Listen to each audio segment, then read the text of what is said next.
Ngayong araw guys ay samahan nyo nga rin pala kaming gumawa ng simpleng masarap na buko juice dito sa bukid.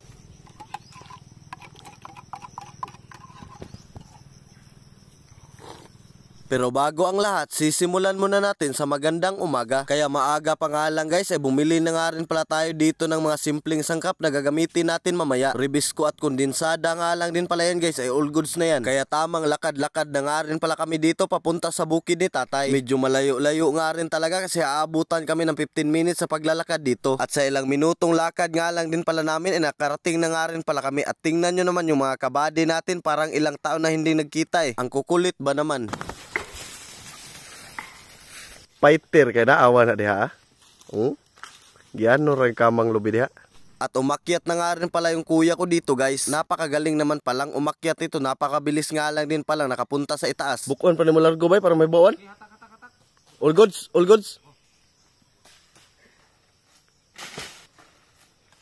Ito na nga pala lahat ang nakuha namin sa isang puno guys, dahil kinulang pa nga kami dito kaya umakyat pa siya dito sa kabila. Dahil okay na nga rin pala itong nakuha namin kaya trinabaho na nga rin pala namin ng mabilisan. Ganitong trip nga rin pala yung palagi namin ginagawa, lalo na kapag mainit yung panahon. Ay napakaganda naman talaga kapag nasa probinsya ka kasi libre lang yung buko. Di katulad kapag nasa city ka, kailangan mo pang bilhin, tapos magkano pa yung isang buko ngayon. Kaya kapag nasa probinsya ka, kahit mga gulay-gulay sa paligid ay libre nga lang din pala yan. Kaya yung mga nasa city dyan, lipat na nga rin pala kayo dito sa probinsya. Biro lang guys. Kaya pagkatapos nga rin pala ni Nil na biyak lahat ng buko ay pinagtulungan na nga rin pala namin itong kayurin.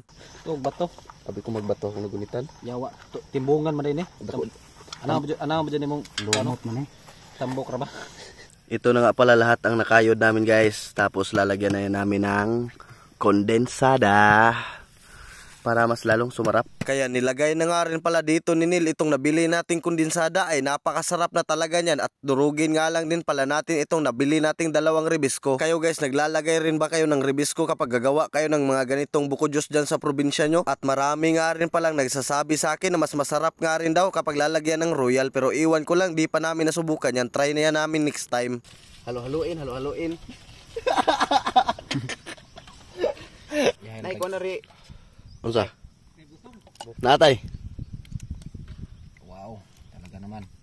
Isa nga rin talaga to sa paboritong pagkain ng mga binata. Kaya kung gusto nyo nga rin palang kumain ng ganito guys, ay pwede nyo nga rin palang gawin dyan sa bahay nyo. Masarap nga rin to kahit kondensada nga lang din pala yung hinalo namin. Lalo na kasi presko din yung buko.